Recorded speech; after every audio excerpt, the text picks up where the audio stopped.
10% ng workforce ng bansang Amerika ay work from home o sa bahay lang naghahanap buhay. At pinalalawig pa ang sistema ito dahil lumabas sa ilang pag-aaral na mas productive daw ang mga tao kung hindi sa loob ng opisina nagtatrabaho. Uubra rin kaya ito sa Pilipinas? Si Rafi Tima on assignment.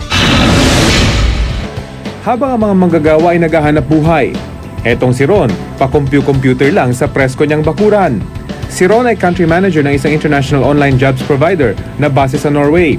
Big-time executive, pero sa bahay lang nagtatrabaho.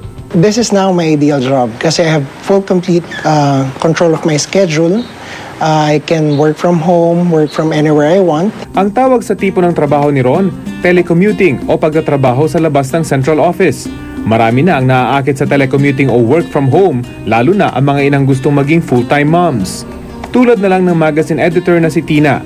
I take care of the baby, whatever needs to be done, and then I let the kids play, and then I do a little bit of work in the morning. Pag may deadlines, inuuna ko muna yung kailangan kong tapusin work, tapos yung lessons namin can be done in the late afternoon or early. Nitong taon lang, inihain sa Senado ang panukalang nagsusulong palawakin ng work from home sa Pilipinas.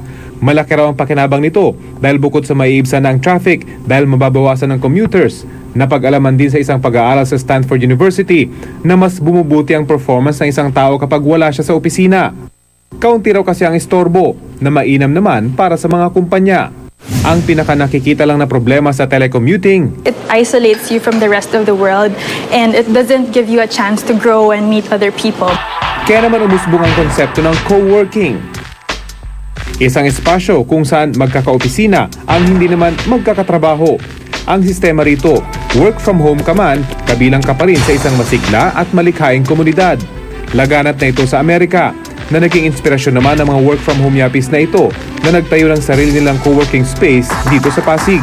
Co-working is a new kind of working that gives importance to community and collaboration, and it breaks the notion of the job being in a boxed cubicle. Para sa kanila, bagay ang konseptong ito sa henerasyong napakarami ng hilig sa buhay.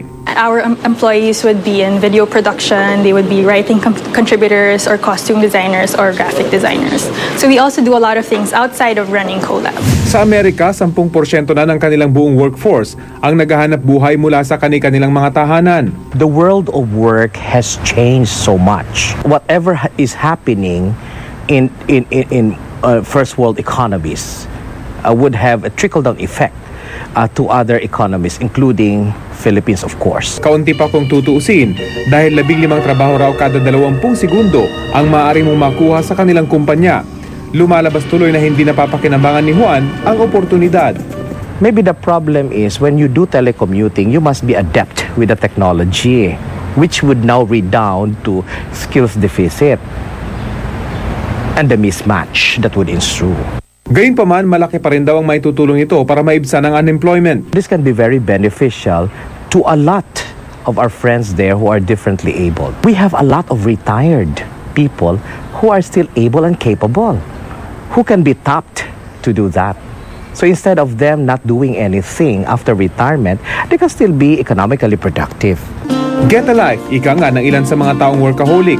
Sa ganitong paraan, maaari na tayong magtrabaho ng matiwasay habang tinatamasa ang iba pang mahalagang aspeto ng buhay.